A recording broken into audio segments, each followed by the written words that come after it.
राणा सांगा की कहानी भारतीय इतिहास में एक महत्वपूर्ण और प्रेरणादायक अध्याय है। राणा सांगा, जिनका पूरा नाम महाराणा संग्राम सिंह था, मेवाड़ के सिसोदिया राजवंश के एक शक्तिशाली शासक थे। वे 1508 से 1228 तक मेवाड़ के राणा रहे और अपनी वीरता, नेतृत्व और युद्ध कौशल के लिए प्रसिद्ध हैं। उनकी कहानी को समझने के लिए हमें उनके जीवन, युद्धों और उनके समय के संदर्भ को देखना होगा। राणा सांगा का प्रारंभिक जीवन। राणा सांगा का जन्म 12 अप्रैल 1482 को हुआ था। वे राणा रायमल के पुत्र थे और मेवाड़ के शाही परिवार से ताल्लुक रखते थे। बचपन से ही उन्हें युद्ध कला और शासन की शिक्षा दी गई। कहा जाता है कि वे बेहद साहसी और नन्ही उम्र से ही युद्ध के मैदान में उतरने के लिए तैयार थे। उनकी शारीरिक शक्ति और युद्ध में निपुणता ने उन्हें एक महान योद्धा बनाया। हालांकि उनका जीवन आसान नहीं था। गद्दी पर बैठने से पहले उन्हें अपने भाइयों के साथ उत्तराधिकार के लिए संघर्ष करना पड़ा। इस संघर्ष में उन्होंने कई चुनौतियों का सामना किया, लेकिन अपनी बुद्धिमानी और साहस से वे मेवाड़ के राणा बनने में सफल रहे। युद्ध और वीरता। राणा सांगा अपने समय के सबसे शक्तिशाली राजपूत शासकों में से एक थे। उन्होंने कई युद्ध लड़े, जिनमें से कुछ ने उन्हें अमर बना दिया।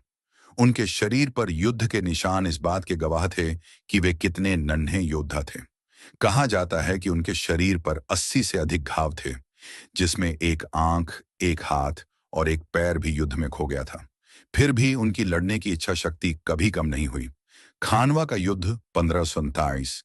राणा सांगा की सबसे प्रसिद्ध लड़ाई थी खानवा का युद्ध, जो 17 मार्च 1527 को मुगल बादशाह बाबर के खिलाफ लड़ा गया।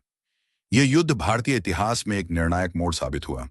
राणा सांगा ने एक विशाल राजपूत सेना का नेतृत्व किया, जिसमें कई राजपूत सरदार और उनके सहयोगी शामिल थे। उनका उद्देश्य था बाबर को भारत से खदेड़ना और दिल्ली पर कब्जा करना।